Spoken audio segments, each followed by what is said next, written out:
اللهم أنت ربي لا إله إلا أنت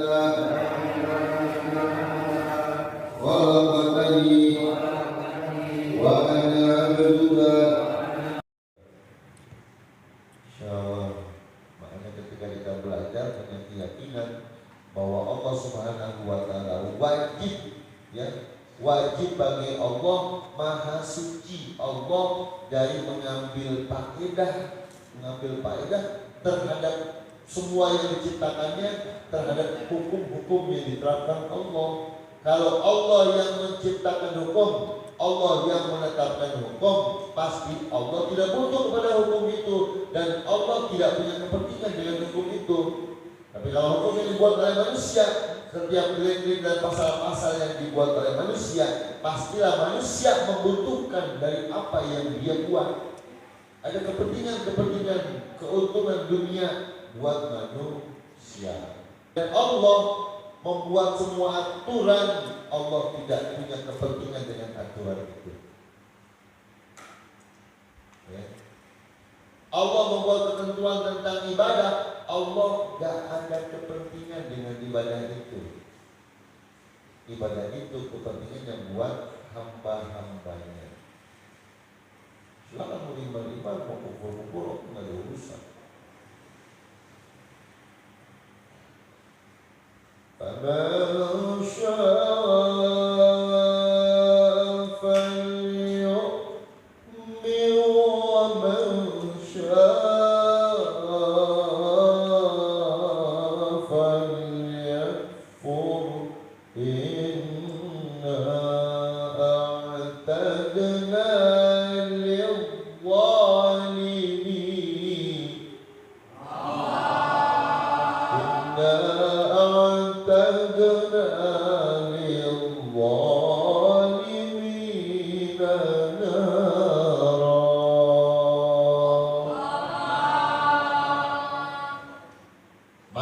manusia mereka mau pada iman atau mereka mau pada kafir, terserah. Ya. Tapi kata Allah, inna a'tadna lil-zalimina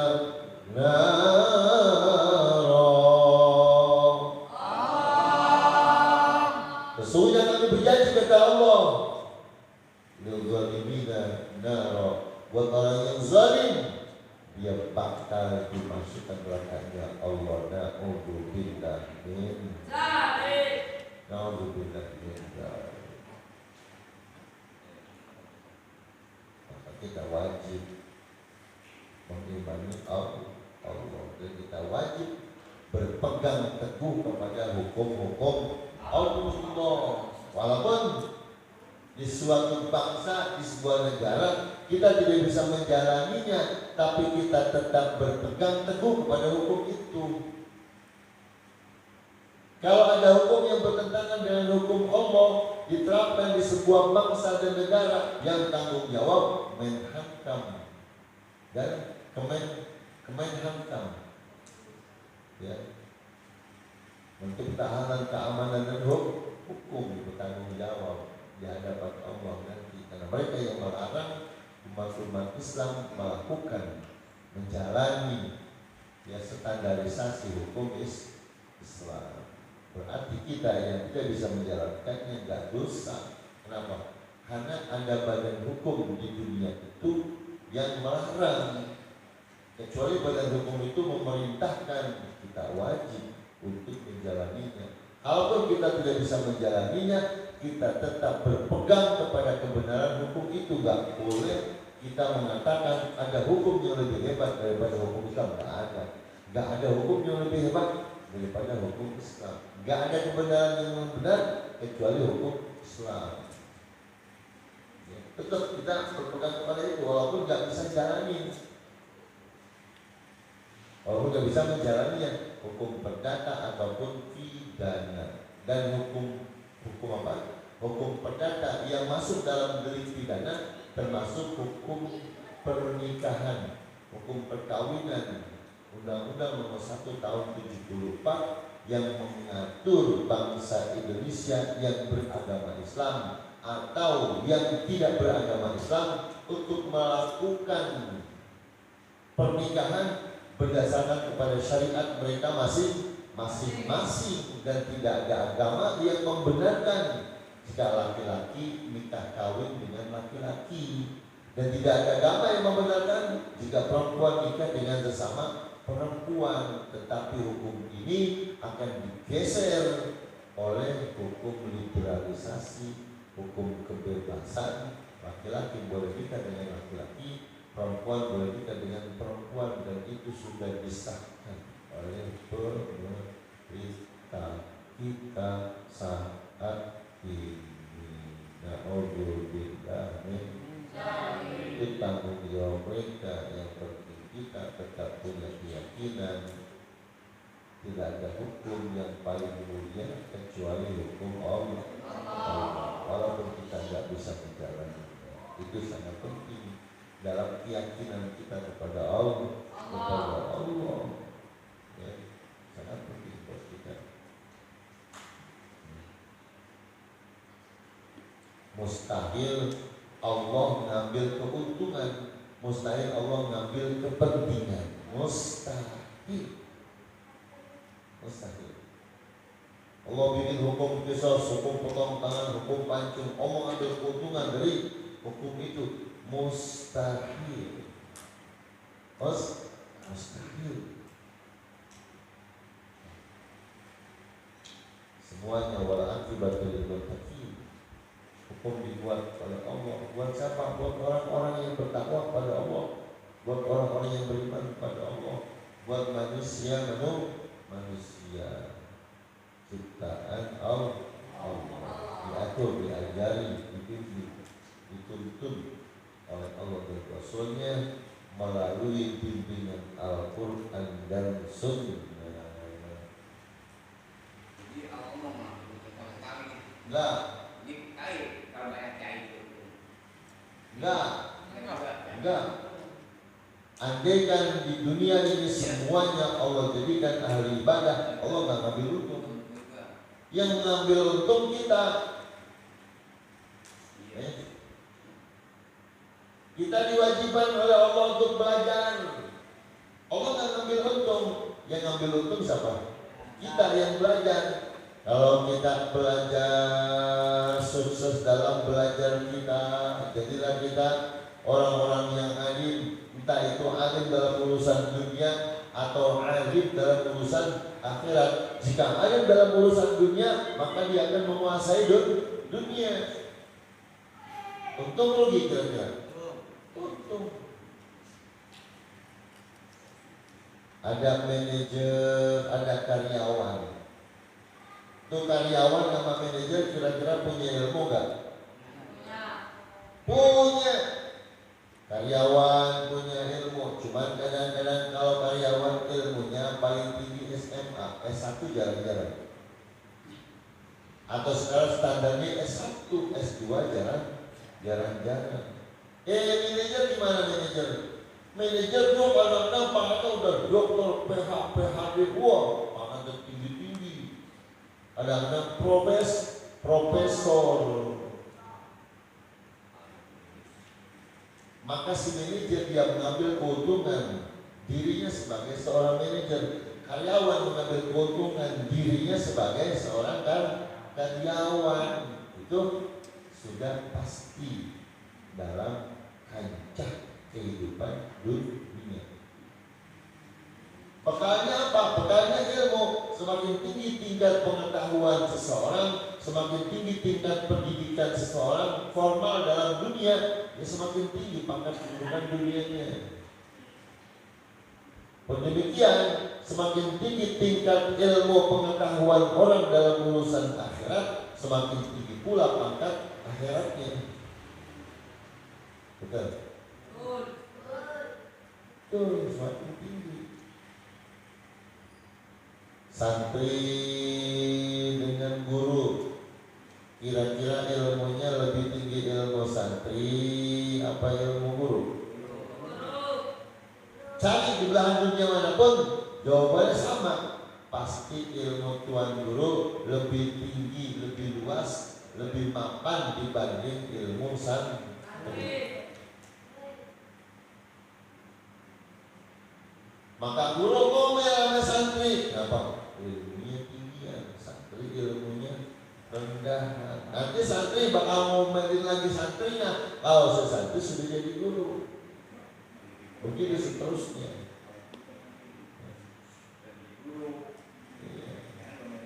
Cuman perjuangannya berat, nggak bisa abrak-abrak, nggak bisa begitu. Perjuangan yang berat, apalagi berjuang dalam ilmu. Jangankan agama, berjuang dalam ilmu dunia saja berat. Coba iseng-iseng kalau kita melihat tukang sapu di mall, Mang, dia mau sama nanya nih, Mbak ente lulusan apa? SD, iya, aja SMA. Kalian S1 ada dong. Cleaning service. Namanya cakep, cleaning service, bahasa Indonesianya tukang sapu. Cakep nggak? Kalau tukang sapu sama cleaning service, kira-kira bahasanya bagusan nggak? Cleaning service. Yang dipegang sapu, yang disapuin sampah, ngeruknya pakai pengki, taruhnya di dalam kertas, buang ke tong sampah, udah itu. Tapi itu belajarnya nggak cukup setahun 2 tahun, SD-nya 6 tahun, SMP-nya 3 tahun, SMA-nya 3 tahun, berapa tahun? 12 tahun. Nyapu, kalau kagak maju ya mundur, kalau kagak kiri ke kanan, itu pasti, ya nggak kira. Tapi belajarnya berapa tahun? 12, belajarnya pun 12 tahun. Karena dia punya ilmu pendidikannya, maka dia diterima jadi cleaning service. Ada orang yang dari cleaning service jadi manajer, kenapa? Karena dia kerja jadi cleaning service, hasil kerjanya dia gunakan untuk bayaran kuliah. Dia kuliah lagi, punya pangkat tinggi. Gue ngapain jadi cleaning service? Gue kudu jadi manajer. Ada lowongan manajer. Di ketika dia cleaning service, maka dia daftar di lowongan itu, maka dia ikut tes, maka dia lulus. Jadilah dia manajer. Apa yang membuat mereka menjadi manajer? Ilmu.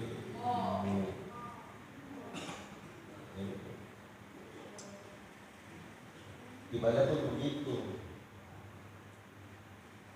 ngaji pun begitu, sama.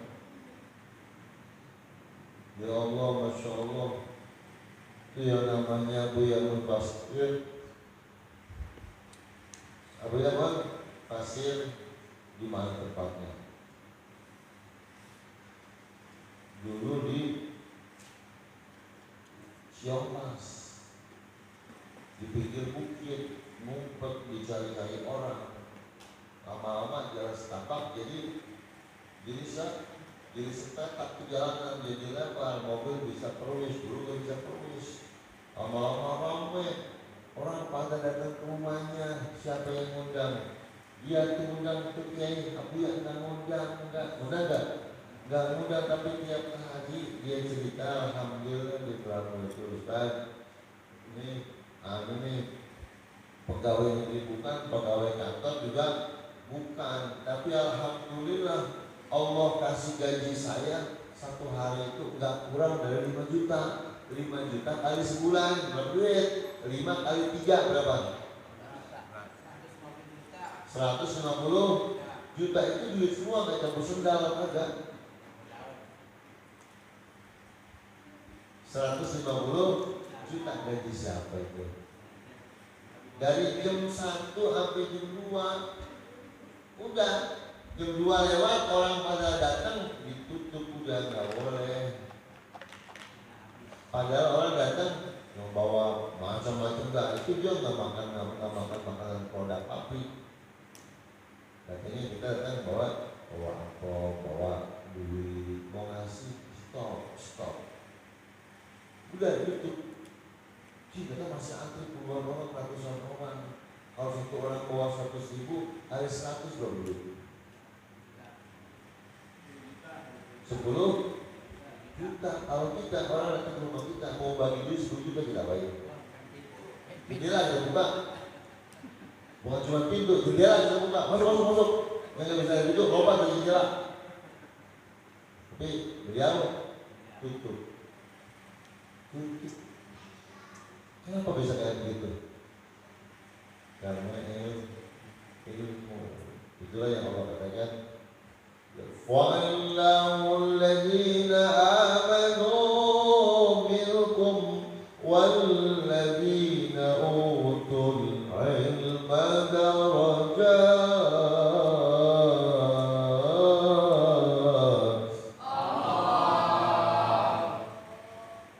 Allah bakal ngangkat, Allah pasti ngangkat, Allah senantiasa ngangkat. Itu benar gitu, itu benar itu. Kata present continuous tense.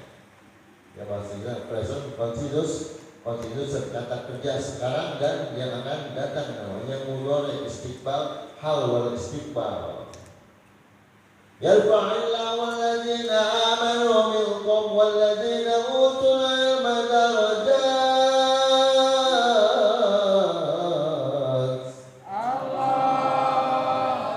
Allah pasti, Allah senantiasa, Allah akan mengangkat harga derajat martabat yang setinggi-tingginya buat orang alladzina amanu minkum, orang yang beriman di antara kalian, walladzina utul ilma, dan orang-orang yang diberikan ilmu.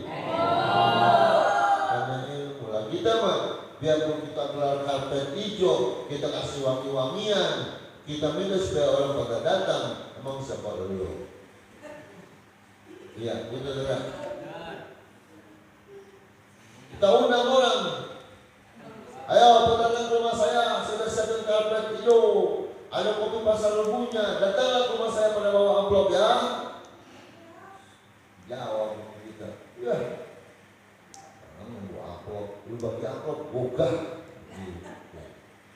Nah makanya kita nggak punya ilmu. Kalau kita punya ilmu, Allah yang akan kita. Urusan dunia diangkat Allah, urusan akhirat diangkat oleh Allah. Makanya kita kudu galak sama anak-anak kita untuk terus belajar. Jangan kalah sama anak. Mau bahagia dunia, menguasai dunia, belajar ilmu dunia, kudu pakai ilmu dunianya. Mau bangga, mau bahagia buat akhirat, ya belajar ilmu akhirat. Butuh akhirat, belajar akhirat. Sudah.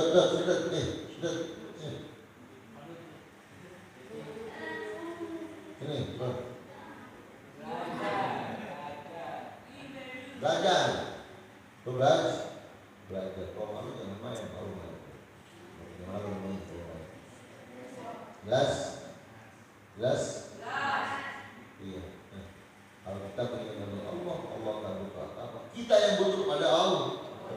Kita yang butuh dunia, kita butuh akhirat, kita butuh kebahagiaan, kita butuh ketenangan, kita butuh kebutuhan buat hidup kita di alam dunia dan buat hidup kita di alam akhirat. Maka Allah turunkan para nabi, Allah turunkan para rasul untuk memberikan tugas-tugas dan kewajiban kepada umatnya agar umatnya terpenuhi kehidupan dunianya dan kehidupan akhiratnya, agar bahagia di dunia dan bahagia akhirat, bahagia di dunia dengan tetap iman, bahagia di akhirat dengan mati dalam keadaan membawa iman husnul khotimah. Siapa saja di antara kita orang yang lagi duduk ngaji mati, yang lagi belajar ngaji mati, yang pergi ngaji mati, yang pulang ngaji mati, yang minta ngaji mati.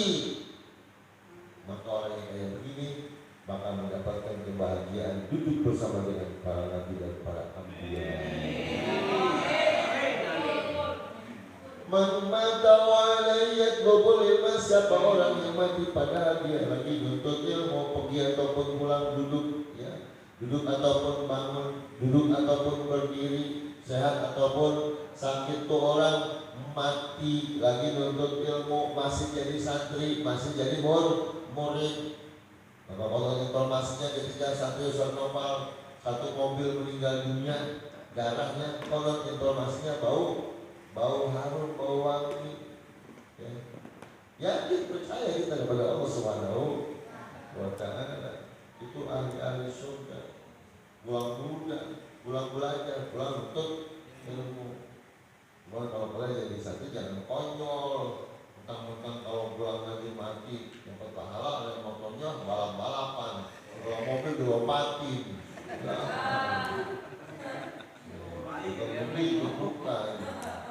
Bukan begitu, bukan begitu. Ya. Maka saya punya teman, anak di pondok, ya lagi ditatar, lantas dia membela kebenaran karena ada kakak kelasnya yang melakukan tindak kejahatan, dia laporin, lantas dia diancam, dipukul, digebukin, mati. Itu seorang tua girang, seorang tua bangga, anaknya yang lain meninggal dunia ada dibikinin haul, anaknya yang itu dibikinin haul. Setiap acara haul panggil kiai, panggil ulama, panggil habaib, termasuk saya pernah dipanggil untuk isi acara di tempatnya. Kalau apa ini bang, ini haul anak saya yang ini dari Pondok Pesantren karena membela kebenaran. Karena mengira dengan ini, saya yakin anak saya jadi ahli surga yang bakal nolongin saya nanti. Ya iya, itu anak yang begitu tidak bisa nolongin kita. Kalau nantinya main mulu, dia dapat ngajinya, bolos mulu. Ya, bagaimana nolongin orang tua, bisa bikin pengek orang tua, betul? Mudah-mudahan Allah Subhanahu wa Ta'ala angkat derajat kita semuanya. Allah Subhanahu wa Ta'ala tetapkan iman Islam kita. Allah berikan kita hidup di dunia sebetul iman. Walaupun mati wafat dalam keadaan husnul khatimah. Amin ya rabbal alamin. Al-Fatihah.